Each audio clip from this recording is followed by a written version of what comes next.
Welcome to Novara Live. I am once again Michael Walker, and today I'm joined by James Meadway. James, how are you doing? Very well, thank you. Lovely to see you again, Michael. Lovely to see you. I'm trying to match your beard, but it could take me a few more years, I think, but working on it.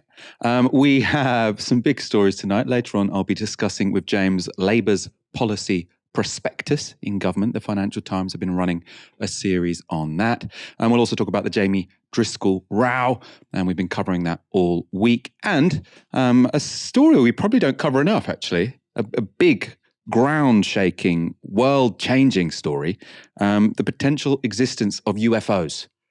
Are the American government hiding aliens from the rest of us?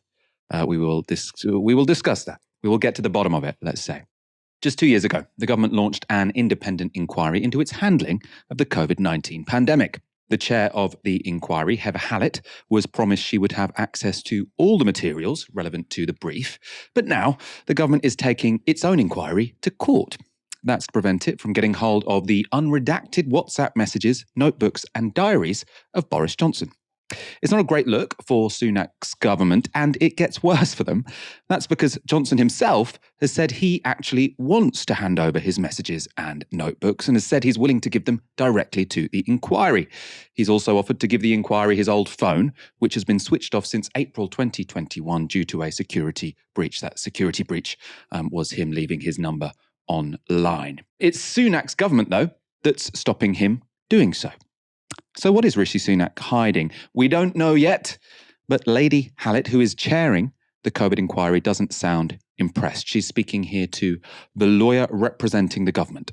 So the Cabinet Office is in possession of Mr. Johnson's notebooks. But because of the point that's going to judicial review, even though Mr. Johnson himself says he would reveal them to the inquiry without redaction, the Cabinet Office is going to apply redactions to somebody else's material. Have I got that right? My lady, the position is that the Cabinet Office is working out its position. You should never have to say that. Especially like the position is the Cabinet Office is working out its position. They've had a while to prepare for this, by the way. So yeah, it's not ideal. I feel kind of sorry for that guy standing up and giving that as the position. The stories we are covering tonight are, we haven't quite yet discovered what we're going to be covering on Tisky Sour or Novara Live, whatever we're called now. According to the Cabinet Office, it should be able to decide what is and isn't relevant to the inquiry. But Lady Hallett thinks it should be up to the inquiry itself to make that call. So the government want to say, we'll give you what we think is relevant. The inquiry says, we'll give us all of it and we'll decide what's relevant. Legal experts, most of them who have spoken to the press, seem to agree that the government has almost no chance of winning this case. And even government ministers seem to have little faith. This was George Freeman on last week's Question Time. The reason we've challenged this is that everything relating to COVID, we've said should be handed over. But it's a Section 2021 order which says everything.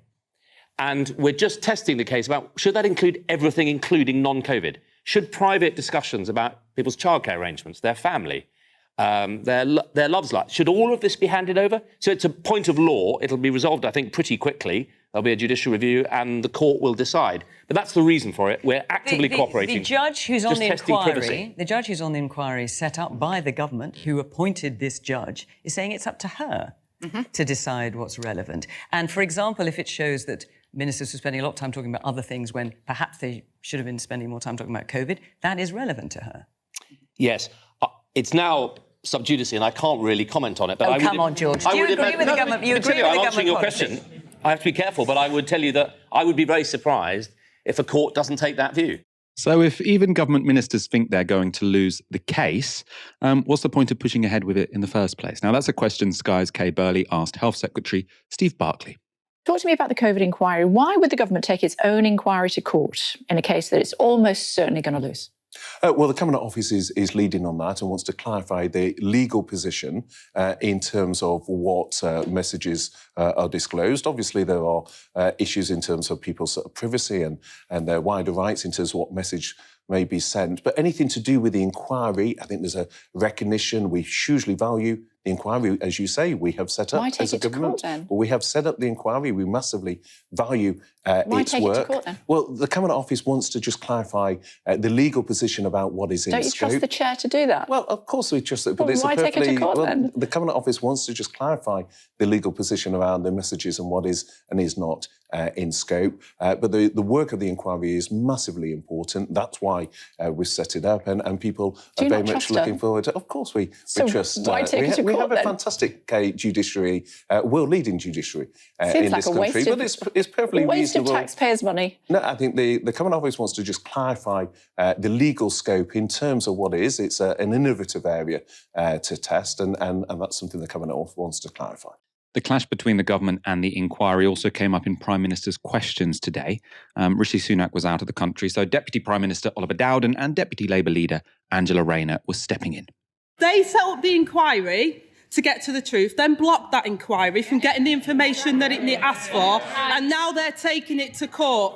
I know he considers himself a man of the people, so using his vast knowledge of working class Britain, does he think working people will thank him for spending hundreds of thousands of pounds of their money on loophole lawyers just so that the government can obstruct the COVID inquiry? Deputy Prime Minister. Well, we will provide the inquiry with each and every document related to COVID, including all internal discussions in any form as requested, while crucially protecting what is wholly and unambiguously irrelevant. Because essentially, the Right Honourable Lady is calling for years' worth of documents and messages between named individuals to be in scope. And that, Mr. Speaker, could cover anything from civil servants' medical conditions to intimate details about their families. But I really will say to the Right Honourable Lady, I find it extraordinary that she should lecture us on value for money for the taxpayer, when I understand she has now purchased 2 pairs of noise-cancelling headphones on expenses. No, I will be fair to the Right Honourable Lady. If I had to attend shadow cabinet meetings, I think I'd want to tune them out too. Mr. Speaker, all we're asking for is what the COVID inquiry has asked for. And across the world, COVID inquiries are well underway. While his government hides information and shells out public money on legal bills for the Oxbridge one, the former Prime Minister is now demanding another $1 million to pay for his new lawyers. Now, I know the honourable gentleman and his former boss has fallen out, and maybe he wants to patch things up. But can he seriously say this is a good use of taxpayers' money? Deputy Prime Minister. If we want to talk about relationships between different people, I don't think we need to search her WhatsApp messages to know that there's no communication between her and the leader of her party. The government there hardly gave the impression they're taking this all particularly seriously. And with the row between it and the inquiry dominating the headlines, it can be easy to forget that the COVID inquiry isn't just about what ministers were getting up to. It's also about the bereaved. Representing those who lost family members to COVID in Northern Ireland, Brenda Campbell had some harsh words for the Cabinet Office at yesterday's hearing. It is, we contend, unfortunate.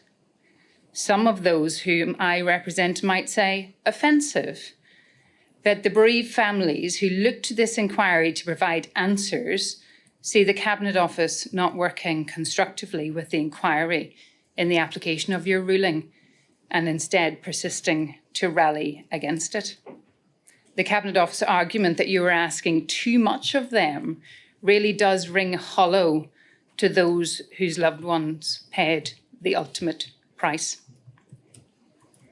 And it's particularly unfortunate, as has just been observed by my learned friend, Miss Mirage, that notwithstanding that this issue has been a live one for as many as 6 months, and in real terms for a great deal longer than that, because the requests that you have made were obviously always going to be made, it's unfortunate that the Cabinet Office has allowed or enabled a situation wherein this dispute has overshadowed the work towards the inquiry opening next week and is in fact now to be resolved by the Administrative Court right in the middle of those Module 1 hearings. The damage that has already been done to public confidence is written large across media outlets. But the toll that it is taking on the Northern Irish bereaved, largely hidden behind closed doors and expressed over kitchen tables from which loved ones are absent, is really immeasurable. James, what's your analysis of what's going on? It seems like a funny battle for the Sunak government to pick. They're taking their own inquiry to court on a case they think they're going to lose to keep secret the texts of a ex-prime minister who actually wants to show the inquiry his texts. I mean, how should we understand this? It's extremely weird behaviour, really. We can all kind of speculate, and that's what we're left to do. And perhaps part of the intention with the government is to, as the barrister hinted at, to sort of muddy the waters and throw confusion around the entire inquiry, and then perhaps also, I think, to potentially delay some parts of its proceedings. Bear in mind, there's likely to be a general election next year, most likely to be in October. It's kind of the government gets to choose this up until early January 2025. What they don't want is evidence before that general election of senior cabinet ministers clearly not doing their jobs properly with regards to COVID. The most obvious person who might be entangled in this here, and there was speculation about it over the weekend and beyond, is Rishi Sunak, who, as Chancellor of the Exchequer, put his personal stamp, and he was all over it. All over the Eat Out to Help Out scheme, which costs £500 million. There was evidence very shortly afterwards from Warwick University that it increased COVID infections by up to about 12%. It's been condemned over the last week by public health experts as just deeply irresponsible. And of course, there may well be some WhatsApp material or other material there that could come out ahead of a general election and be deeply embarrassing to the Prime Minister. Now with the Prime Minister, then the Chancellor. So you can speculate a bit about it, but that's kind of, it doesn't look good. It doesn't look good to say, let's have an inquiry and then do everything possible to kind of muddy the waters and delay the thing and make it very obvious, as you said, that they're not really taking this very seriously. And all the reporting at the time, so as well as Eat Out to Help Out, it was Rishi Sunak who was reported to be, very, very anti the second lockdown. So apparently it was him. This was reported in the Sunday Times, I think. Apparently it was him who was sort of bringing Carl Hennigan and people who were very much in favour of, let's take it on the chin, quick herd immunity in September of 2020, and sort of egging on Boris Johnson to ignore the other senior scientific advisors. I have to say, I have some mixed feelings about this, James. This issue of WhatsApp messages, because I do feel like, obviously, transparency is good, but at the same time, I wouldn't want my WhatsApp messages leaked. And that's not because I think I've made any decisions or actions which are particularly immoral, but because I use WhatsApp to talk in a very sort of flippant way. Sometimes you're being sarcastic, ironic, and there are lots of things that I think could be taken out of context. And if I knew that my WhatsApps would be made public or could be made public at any point, I'd be a lot less candid with my colleagues, especially. And I think candidness can actually be quite useful. So if everyone is sort of talking in this way of sort of hushed tones, anything I text might be heard, and then you end up with people. I mean, I was listening to the Financial Times podcast where the journalist was Lucy Fisher, I think, was saying that all the ministers she now texts just have automatic delete on their WhatsApp messages, so they just disappear after a few hours. It doesn't seem like this is necessarily a sort of sensible way to do government. Anything which is retrievable shall be retrieved, and the only way for it to not be retrieved is for you to have automatic message deletes, or for you to say it all in person in the back room of a pub. Is this a sensible way of doing government?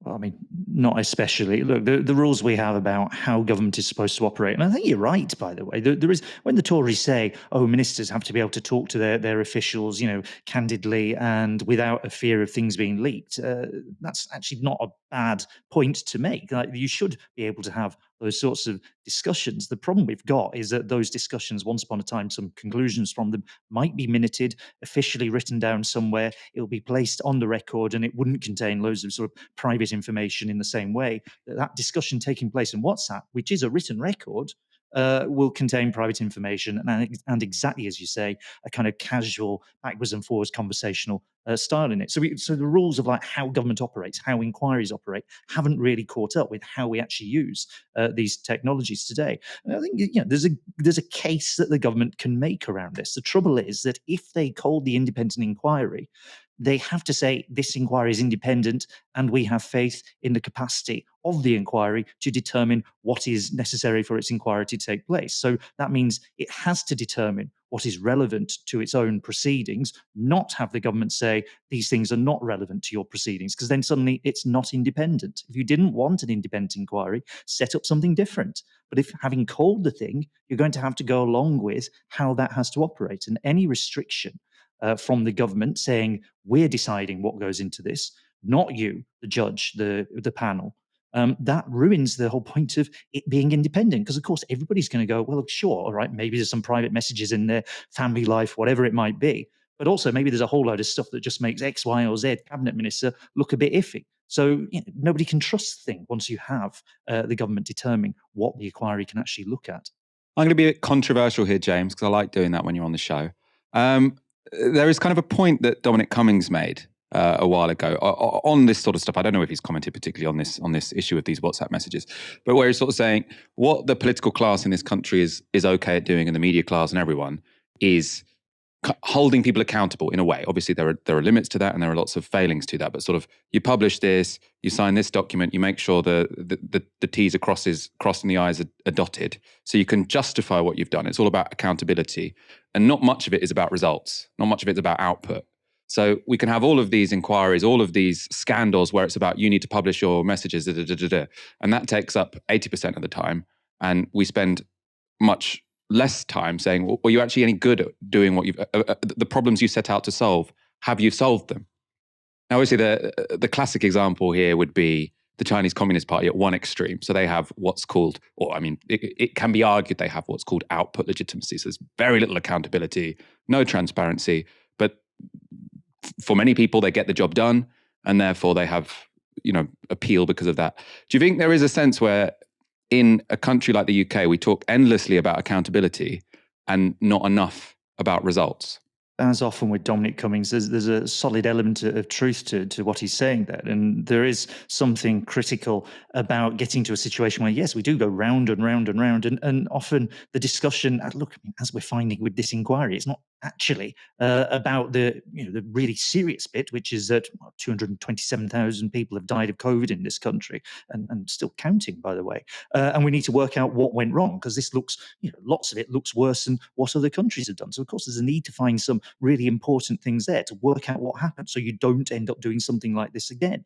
And instead, we're sort of messing around with, whether Boris Johnson releases his WhatsApp messages, whether there's a judicial review. So, of course, there's an element where when Dominic Cummings says we're not focusing on the serious things enough, he's kind of right, because we've already been distracted by the government into messing around with the conditions under which the inquiry should take place, rather than actually getting into the important part of it. But I think the crucial thing here is not so much the fact that you're asking for accountability.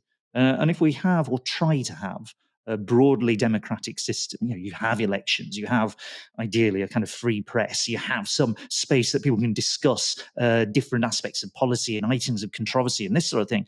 If you have all this, you need some accountability process. You need to have the public engaged. You need to have that civil society, civic society engagement with the process of government. The difficulty is then going, well, what do we do once we've had the inquiry? Because I can probably rattle through some of the inquiries that have taken place in various sort of, can I say fuck ups? I think I can. So they've taken place in this country over a number of years. What is the outcome from it? What is the change in policy? What is the thing that you actually get to from the inquiry? That, I think, is where we may well be going wrong, rather than saying, okay, we want accountability, we want transparency, we want to know what government is doing, and we want people to be engaged with what government is doing on some level. With Labour miles ahead in the polls, the Financial Times are running a series on what a Starmer government might look like. And they suggest it's more radical than we might expect. So they've titled their first long read, The Starmer Project, Labour's surprisingly bold economic agenda. And they say, for all its orthodox rhetoric, the party's plans for an interventionist industrial policy would represent a striking shift. Now, the main focus of the article is Labour's plan to borrow £28 billion a year to fund a green transition. On that, they write, Starmer's team says the first 100 days of a Labour government would be about the economy, with the Green Prosperity Plan at its heart. Although the plan was unveiled before the US Inflation Reduction Act, it is being set out in similarly ambitious terms as the Bidenomics-style industrial policy. I think we should learn a lot from the Biden example, says Ed Miliband, the former Labour leader and Shadow Energy Secretary, who has championed the plan.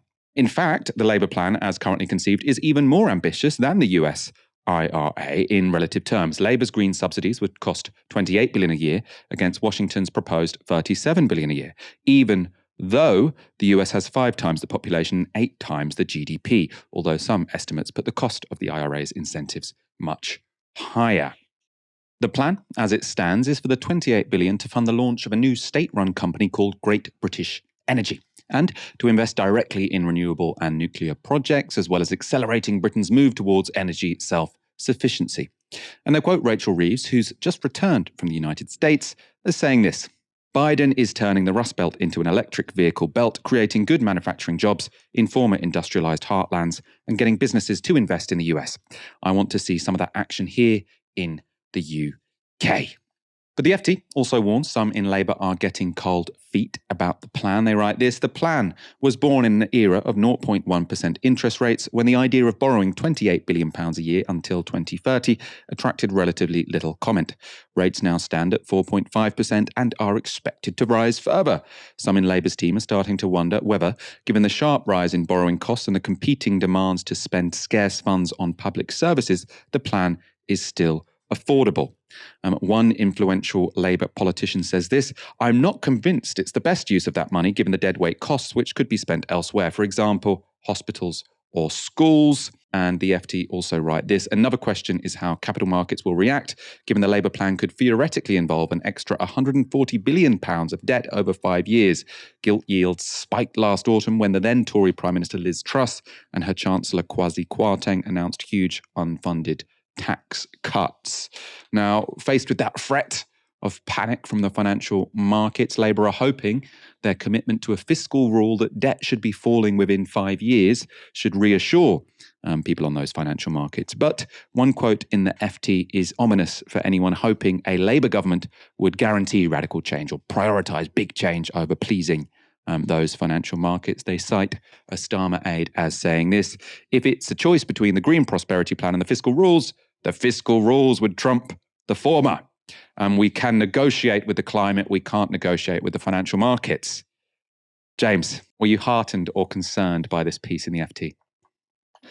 It didn't particularly move me either way, it has to be said. Look, there's a strange thing that's happened with this Labour team. Maybe it's not that strange, but the amount of scrutiny that Rachel Reeves and Keir Starmer's various sort of economic announcements and plans have come under up until really around about now has been minimal. I mean, compared to the sort of the ringer that John McDonnell and any of his plans were put through, and the intense sort of excessive, certainly minute level of scrutiny that was applied by the media there. They just had a relatively easy ride, frankly. And now they're getting a little bit more attention. Now, if you happen to, like me, your job is to sort of pay a bit of attention to what Labour's doing or says it's going to do in the economy, none of this seems greatly surprising. Rachel Reeves has for, 2 years, maybe a bit more than 2 years, laid out this very Biden-influenced economic agenda, lots and lots of references to what he's doing in the US, references to Janet Yellen, the US Treasury Secretary, and her idea of modern supply-side economics, to do a bit of jargon.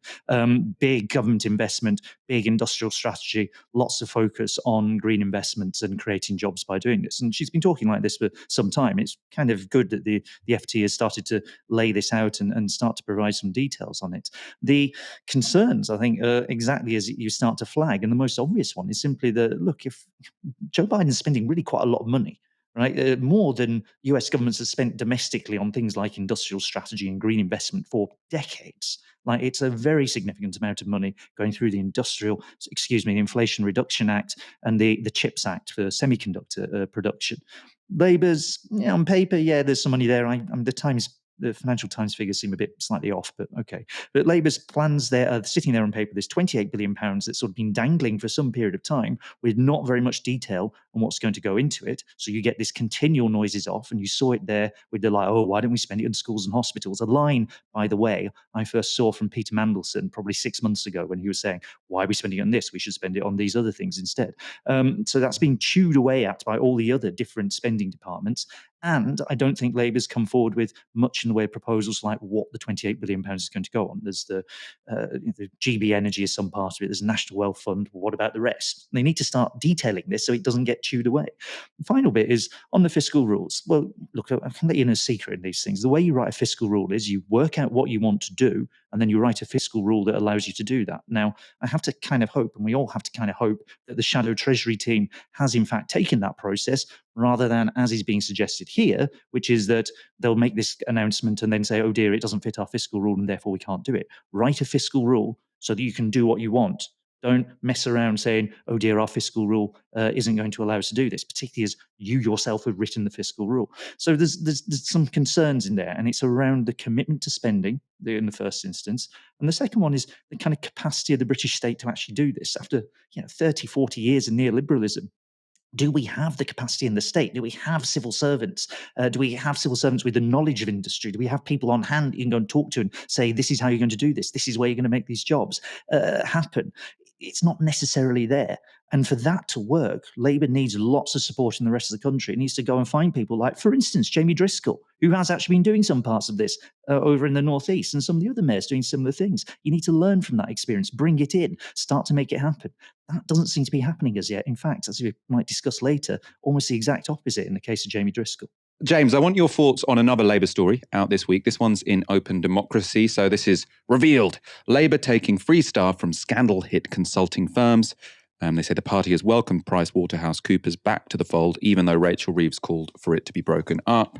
And then in the piece, they write, taking staff from PwC, so PricewaterhouseCoopers, was once standard practice for Labour, which borrowed more than £1 million worth of the firm's workforce between 2010 and 2016, according to disclosures made to the Electoral Commission.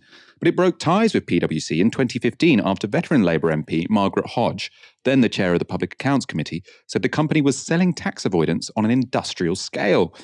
No further PwC staff were seconded to Labour under Jeremy Corbyn's leadership, but the party resumed taking donations in kind of workers from PwC in 2021, accepting the equivalent of £141,000 by the end of 2022, as well as £89,000 in human resources from Ernst & Young, which has been fined more than £4 million for accounting fraud or deficiencies since 2015. James, I remember this being a story sort of at the start of the Corbyn years. John McDonnell kicked out lots of people seconded from the private sector, from the Shadow Treasury team. How big a deal is it that these people are being invited back?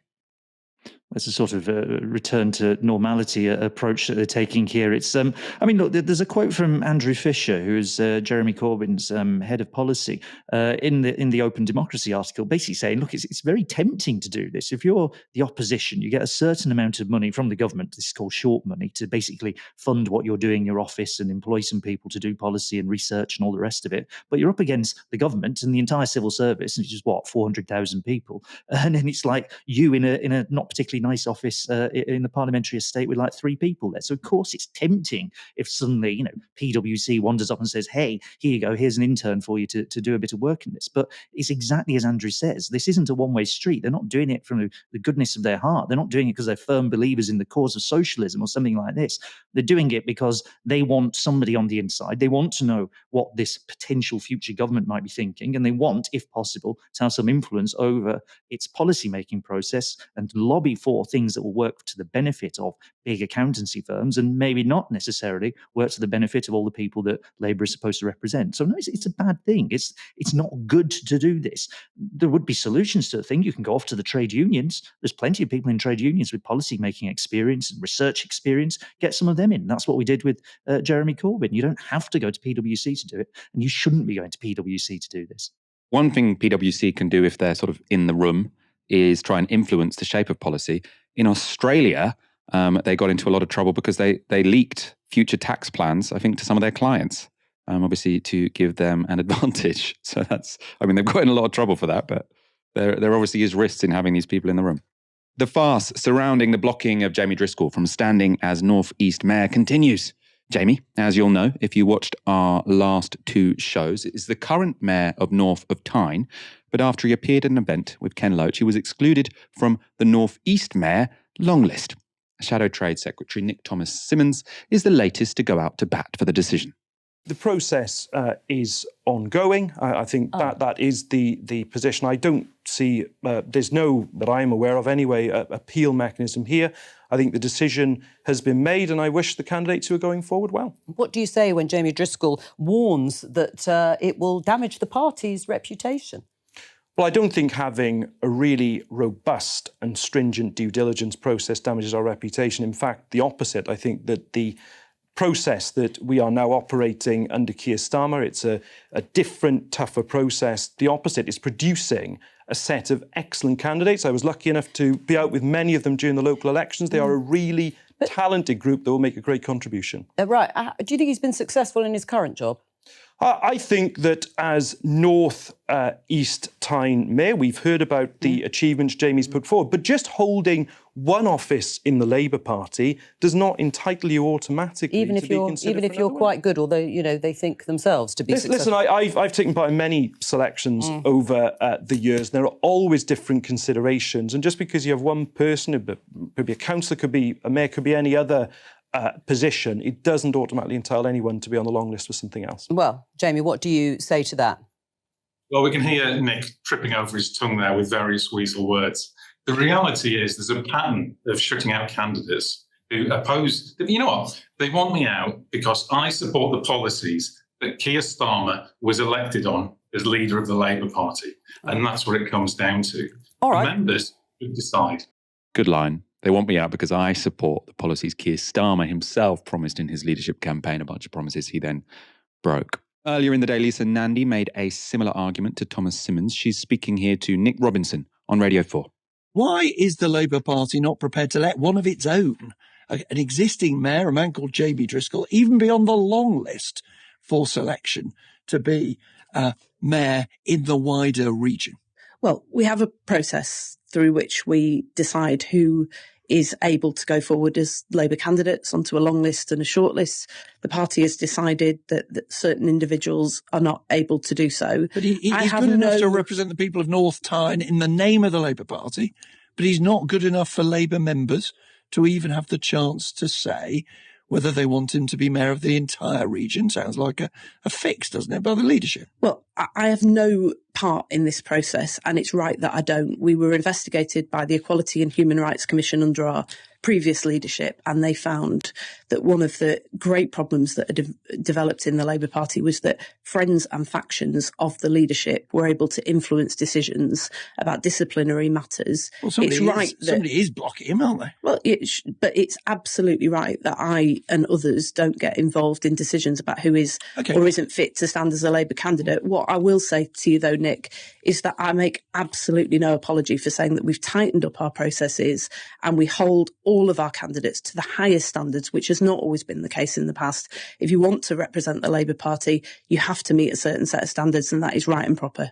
Given Lisa Nandy's claim there that Starmer has nothing to do with selections, it was perhaps unfortunate timing that the Financial Times released this long read on the same morning she was speaking. Keir Starmer's ruthless remaking of the Labour Party. And they say the opposition leader has consolidated control by taking over party machinery and sidelining the left as he bids for power. Doesn't sound particularly independent to me. And it includes this passage. In the run-up to the next general election, Starmer's allies have produced a list of unideological or centrist candidates to run for Parliament, purging those suspected of holding radical left views as they seek to combine the hard left to what Mandelson once called a, quote, sealed tomb. So, of course, Lisa Nandy, all of these people have been sent out onto the television to say it's just about quality, it's just about competence, nothing to do with politics. And then you've got all of these sources telling the Financial Times that, of course, it's about politics, which, I mean, everyone can see, right? The BBC angle of this story is also an interesting one. We have an update on it. So on yesterday's show, we played this clip of Victoria Derbyshire grilling Jamie Driscoll on Newsnight. No one's entitled to this candidature, and if there are better candidates, then those are the ones that the members in the North East will select to do this job. You know, if I was offered an opportunity to stand on a platform with Ken Loach, I wouldn't chat to him about movies. I would challenge him on some of the odious and repulsive things he has said. Did you do that, over Jamie the last Driscoll? 25 years. Did I talk to... Yeah, I was talking to Ken Loach about film. No. Did you challenge him on some of his views? No, again, I reject the premise of this. You don't turn up to a cultural event and then start talking about something you weren't invited to talk about. Why not? Why not? Why didn't you challenge Ken Loach? Well, as we showed you on yesterday's show, the BBC themselves don't seem to think it's appropriate or relevant to challenge Ken Loach on whatever it is we're supposed to be upset about him with, because we showed you the first part of a BBC North East segment on Ken Loach in Cannes, as I say, released the same day as that Newsnight interview.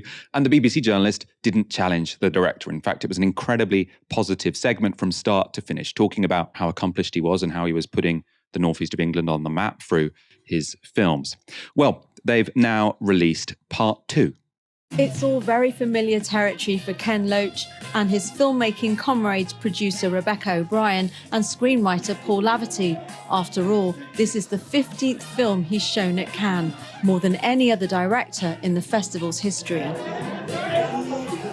And with that, the spectacle of the red carpet's over, and it's now time to share their film with the world.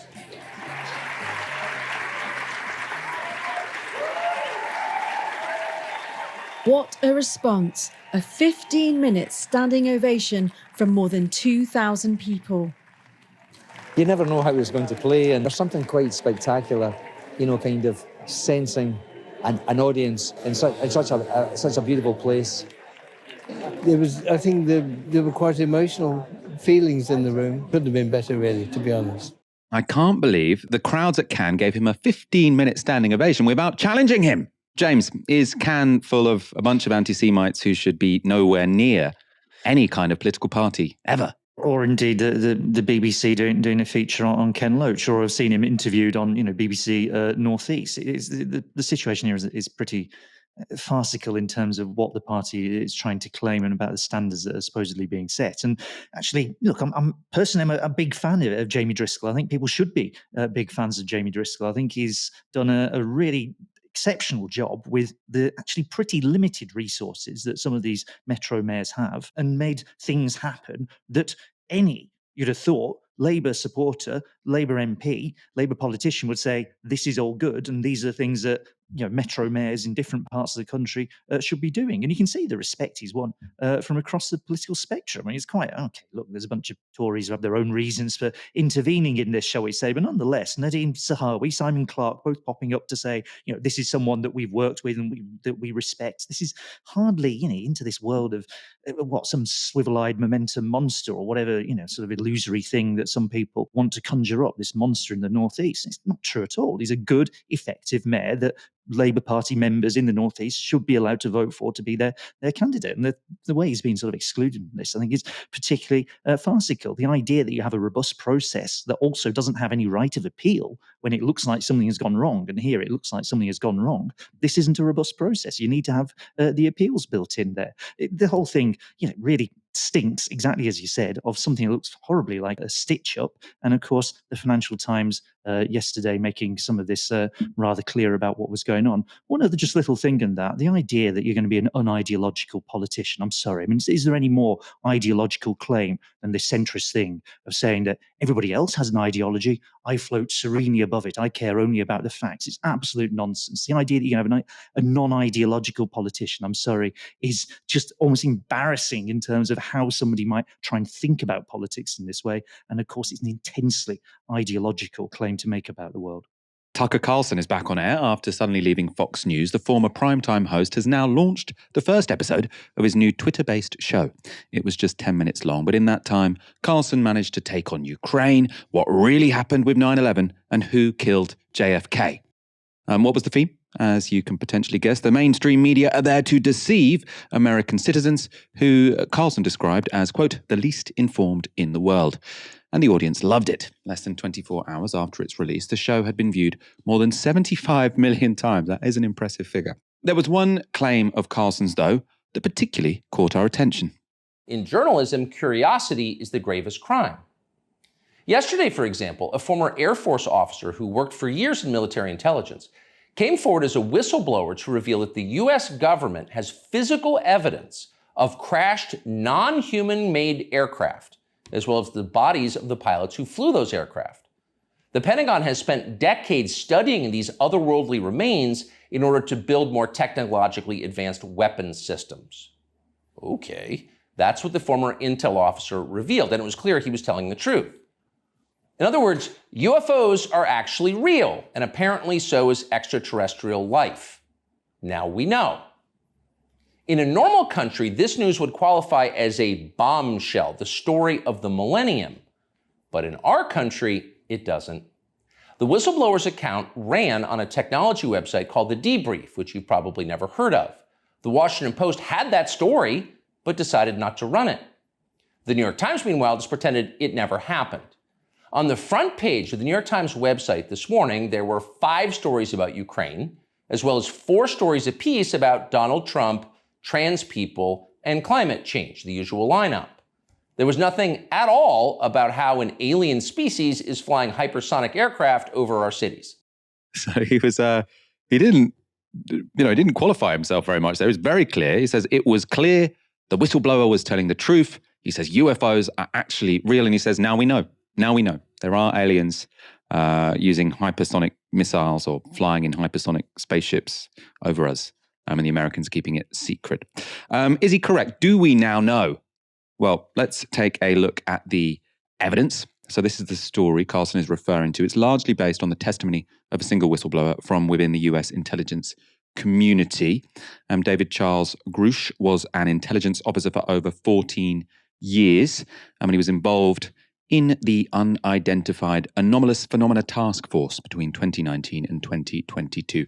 Unidentified Anomalous Phenomena, or UAP, is the new term for UFOs. And that task force was a secret until 2020. Grush has now handed a dossier of confidential documents to the US Congress. And according to him, the files show that deeply covert US programs, quote, possess retrieved, intact, and partially intact craft of non-human origin. Grush has also appeared on US channel News Nation, where he went into some detail about how he came to have this information. The UAP task force was refused access to a broad crash retrieval program. When you say crash retrieval, what do you mean? These are retrieving non-human origin technical vehicles, call it spacecraft if you will, non-human, exotic origin vehicles that have either landed or crashed. We have spacecraft from another species. We do, yeah. How many? Quite a number. You're kidding. No. I thought it was totally nuts, and I thought at first I was being deceived. It was a ruse. People started confiding in me. They approached me. I have plenty of current and former senior intelligence officers that came to me, many of which I knew almost my whole career, that confided in me they were a part of a program. They named the program. I've never heard of it. And they told me, based on their oral testimony, and they provided me documents and other proof, that there was, in fact, a program that the UAP task force was not read into. So Grush doesn't claim to have seen any of these crafts himself. And according to the Debrief article, his account is based on, quote, extensive interviews with high-level intelligence officials. So that doesn't sound exactly like an open and shut case. I wouldn't quite say we know. Nonetheless, he was prepared to offer up a little more detail in that interview. You are saying to the human race, for the first time, an official intelligence representative at a high level from the US government is saying publicly, we are not alone. We're definitely not alone. Absolutely, the data points empirically that we're not alone, yeah. Do we have bodies? Do we have species of Well, non-human? naturally, when you recover something that's either landed or crashed, sometimes you encounter dead pilots. And believe it or not, as fantastical as that sounds, it's true. I've got to be blunt about this. Yeah. You're not making this up. This is not a lie. No, absolutely not. Because everybody watching this right now is looking at your face. Mm-hmm. They're going, is this guy for real? I am for real. And I'm sitting here at great personal risk and obvious professional risk by talking to you today. I mean, that is obvious professional risk if you want to the pilots are sometimes there. Remember, he's saying he hasn't seen this. This is just other people telling him. According to Grush, he's faced retaliation from the US government since going public. So is the guy reliable? The debrief article gives a number of other quotes from intelligence and military officials, all vouching for him. And he isn't the only insider to come forward saying that aliens are real and that we know about them.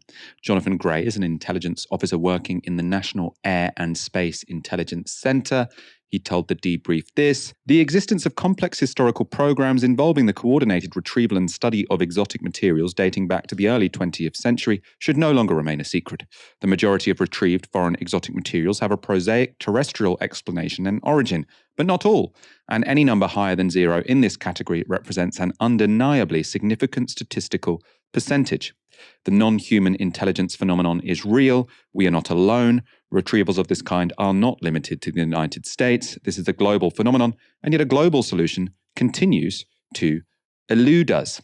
Grush's account is just the latest in a series of revelations about UAPs or UFOs. In 2020, a New York Times article penned by the same journalists who wrote the debrief story confirmed the existence of the Unidentified Aerial Phenomenon Task Force.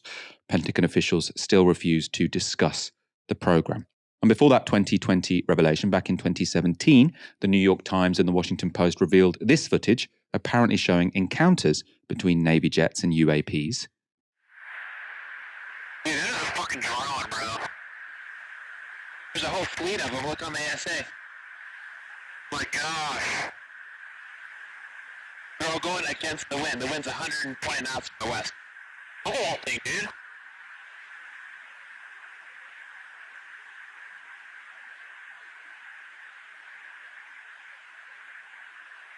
That's not our LNS though, is it? It's not. That is an LNS, dude. Well, if there's like... Look at that thing. It's rotating.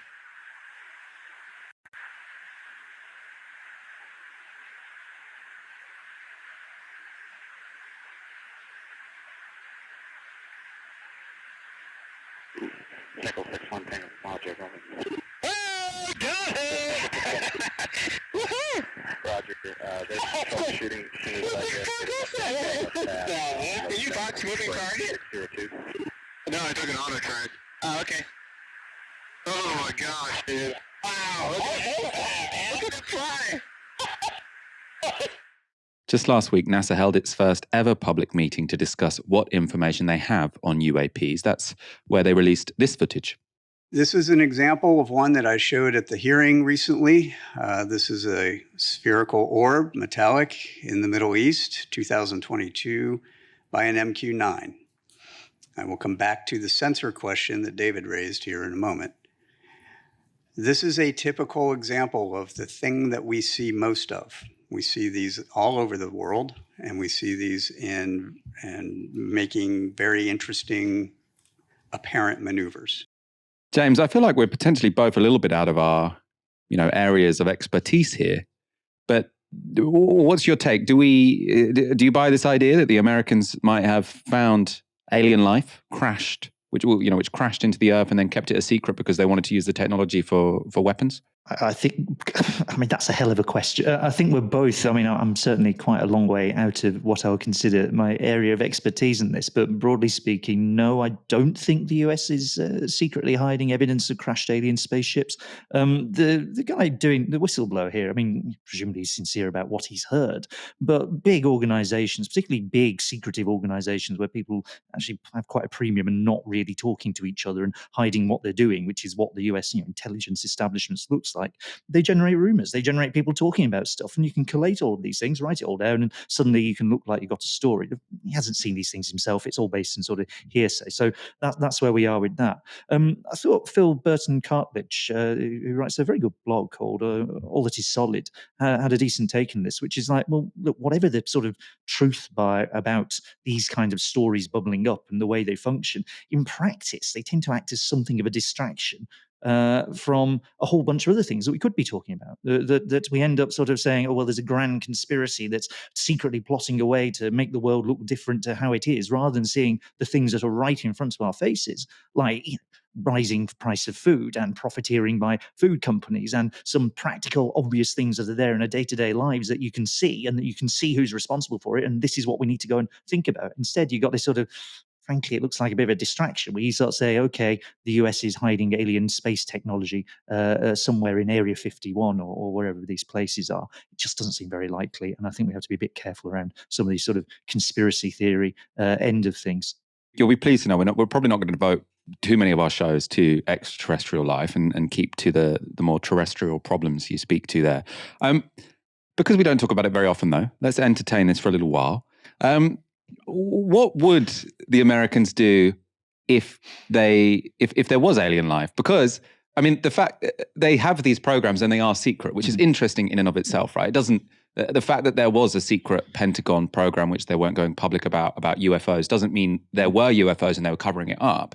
But it does suggest that, were they to find unidentified flying objects, whatever we call them now, unidentified extraterrestrial, blah, blah, blah, whatever they call it, they probably do want to know first, and they probably want to do a lot of research before they tell anyone else, right? So potentially we should, as a society, think about what would we want to do were something to land here. Do we trust this secret Pentagon department to sort it all out? Because there probably are aliens out there, right? I mean, the universe is big enough. I would imagine there probably are. Not necessarily. I mean, this is the old Fermi paradox, isn't it? That look, if the universe is so big, and it is really big, then you'd expect there to be lots and lots of life out there. You'd expect the place to be teeming. There's billions of stars, right? At least some of those have planets around them that could support life, and therefore we should already have seen evidence of aliens because it's a really big universe. So you should already have seen it, and yet we find nothing. So it's really quite eerie that there's so little evidence. This is the Fermi paradox. There's so little evidence of extraterrestrial life out there. Now, what we're dealing with the US military and the intelligence establishment, frankly, yes, they do. Of course, they have a unit to investigate unidentified flying objects or whatever they're now calling it. By the way, they changed the name to get away from the little green men sort of association of UFOs. That actually what they're concerned about is things like the Chinese weather balloon from a few months back. That other countries out there are developing technologies that they want to keep an eye on. And that's why this takes this military edge. It's not really the visitors from the other world that should worry us. It's the fact that we live in a system where you have very large, very powerful countries that bump into each other, that compete with each other, and that competition takes a military form. And that's what you're seeing here. That's why the US military takes an interest in this stuff, more so than any concern that they have about visitors from the stars or whatever it might be. Unidentified anomalous phenomena. So the UAP is the new UFO, unidentified anomalous phenomena. I suppose that's, because it's not necessarily going to be a flying object. It could be anything. I suppose, I don't think about UFOs enough on this show, but I suppose the issue is that the universe is so big, but also time is so long that it would be a bit coincidental if we were around for the particular moment that the aliens came here. We're going to finish this show with this ridiculous moment that occurred on the GB News breakfast show this week.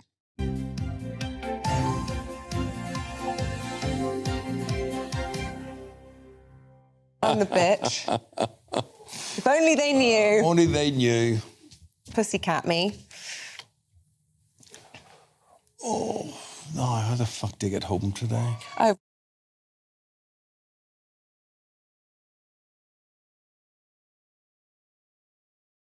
I'll talk back. Climate change is making turbulence on planes worse. That's according to Paul Williams. He's a professor of atmospheric science. You sure we're on air? We are. Be nice if somebody spoke to us. I think our batteries won't change. Thank you very much indeed. There's Simon Calder. James, have you ever had an embarrassing live mic moment? Not that I'm aware of. I mean, there's the first time for everything. Exceptional production values there. I think Novara manages to trump that on a fairly regular basis, and it would like a fraction of the budget. Whereas it would never happen on Novara, and then people shared a bunch of times where our mics were live before we knew. Although luckily, I don't think we're allowed to swear on the show anyway, but I don't think we said anything that was too controversial when our mics were live. We show you who we are on the show. This is us all the time. James Meadway, thank you for joining me tonight. Thank you. And thank you everyone for tuning in. Tomorrow, I won't be back. I'm taking tomorrow off. 4 shows this week. But we will be here from 6 p.m. Of course, for now, you've been watching Novara Media. Good night.